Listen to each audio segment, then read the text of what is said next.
Est-ce qu'il y a un jour dans ta vie où tu t'es déjà senti vraiment libre? Oui. Ouais. Oui. C'était quand? Quelle période? C'était au mois de septembre. J'ai fait un voyage en Bretagne, dans la nature. Et la personne qui m'a accompagnée est partie, elle avait un appel. Et je suis restée toute seule. Chose que j'ose pas faire en Belgique, d'aller dans la nature. Là, j'étais toute seule et j'étais avec moi-même. J'ai commencé à réciter ce qui me venait en tête, des versets, des invocations.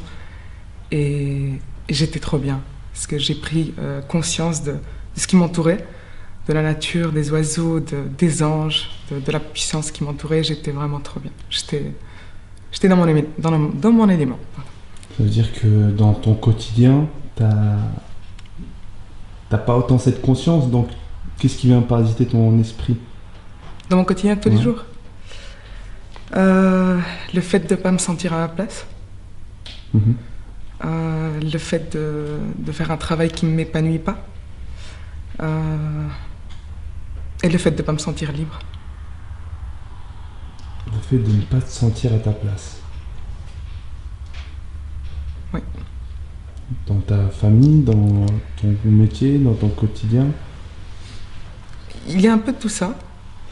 Ça rejoint un peu ce que certaines personnes peuvent dire quand elles disent qu'elles ne se sentent pas comprises. Je me sens aussi parfois pas comprise, car quand on a une certaine sensibilité, quand on fait part de nos folies, de ce qui nous traverse l'esprit, qui peut sembler parfois des folies pour certaines personnes, mais pour nous pas. Je pense que ça t'évoque aussi quelque chose. Et que la personne en face, elle valide pas, en fait. Et c'est vrai que donc je vais parler pour moi, j'ai besoin de la bénédiction de mes proches, de mes amis. Et quand je ne l'ai pas, ça me frustre. Il y a donc d'une part cette bénédiction que je n'ai pas, et de l'autre part la compréhension aussi que je n'ai pas.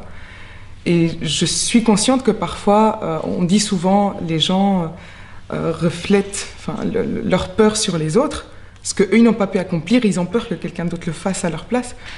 Mais en même temps, je pense aussi, en tant que femme, qu'on a parfois certaines limites, ou peut-être ce sont des limites que je me fixe moi-même, et certaines peurs aussi. C'est ça qui fait qu'aujourd'hui, je ne me sens pas libre. Qu'est-ce qui te fait le plus peur? Je pense que c'est l'inconnu. Et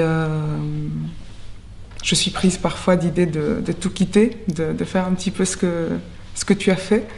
Mais c'est vrai que parfois, alors j'ai peur. Parce que se retrouver, je pense, avec une tribu en tant que femme, là, j'aurais peur, vraiment.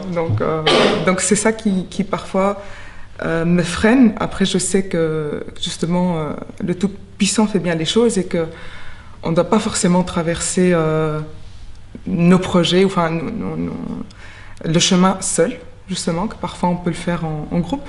Tu as peut-être déjà fait des voyages humanitaires accompagnés.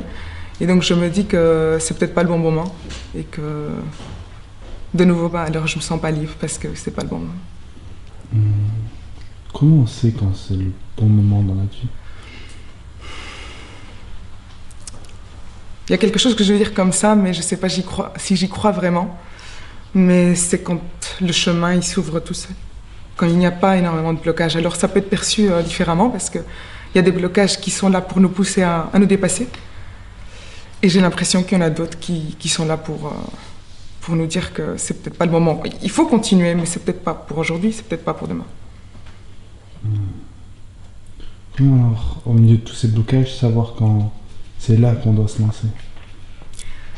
Je pense qu'il faut écouter son intuition. Je pense que c'est ça qui peut faire sauter un blocage. Écouter ton intuition, c'est quelque chose de facile pour toi ou... C'est brouillé, en fait. Parce que parfois, les idées négatives, justement, ces fausses croyances qu'on a nous-mêmes sur base de ce qu'on a vécu, nous empêchent d'avoir un chemin éclairé. Et donc, je pense que c'est ma grande difficulté aujourd'hui. Jusqu'à quand? C'est pour ça que je suis venue aujourd'hui. Pour pour m'inspirer de tout ce positif et peut-être oser aller plus loin. Tu t'appelles comment? Jihan. Qu'est-ce qu'il y a de plus positif chez toi, Jihan? Qu'est-ce que tu aimes le plus de ta vie? Je dirais mon énergie. Je pense que je peux avoir une énergie explosive, mais vu que je me sens pas libre, alors je l'étouffe. Et c'est ça qui me fait souffrir. Tes proches, ils pensent quoi de ton énergie? Je pense qu'ils pensent qu'elle est différente, qu'elle est spéciale, mais je pense qu'ils m'aiment pour ça. Ils le disent pas souvent, mais je pense qu'ils le pensent.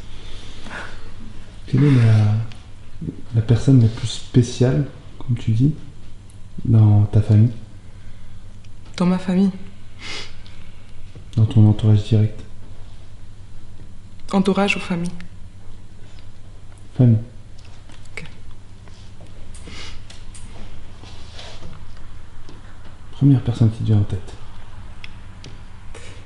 Je dirais ma sœur.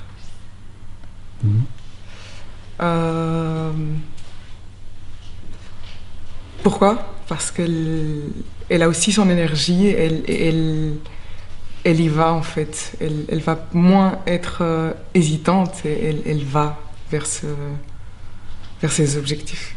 Et donc elle est inspirante du coup. Elle pense quoi de toi? Je pense qu'on s'inspire les uns les autres, mais je pense qu'elle attend que j'y aille pour elle encore plus prendre confiance et y aller aussi. On ne peut pas dire à quelqu'un « vas-y, fonce, fais-le » si on ne le fait pas nous-mêmes. Est-ce que pour atteindre la meilleure version de soi, on peut y parvenir en étant tout seul?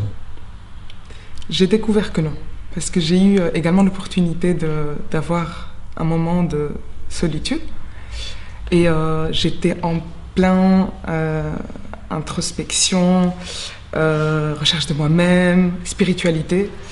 Et j'avais mis une vidéo sur YouTube. La vidéo a pris fin et je me suis levée faire autre chose et il y a une deuxième vidéo qui s'est déclenchée. Cette vidéo expliquait une anecdote. Et à la fin de cette anecdote, en fait, ce qui ressortait, c'est qu'on ne pouvait pas rester chez soi à lire des livres, à étudier, même par rapport à la religion ou la vie, et devenir la meilleure version de soi-même. Ce qu'il fallait faire, c'est sortir dans la rue, rencontrer des gens et faire sa propre expérience.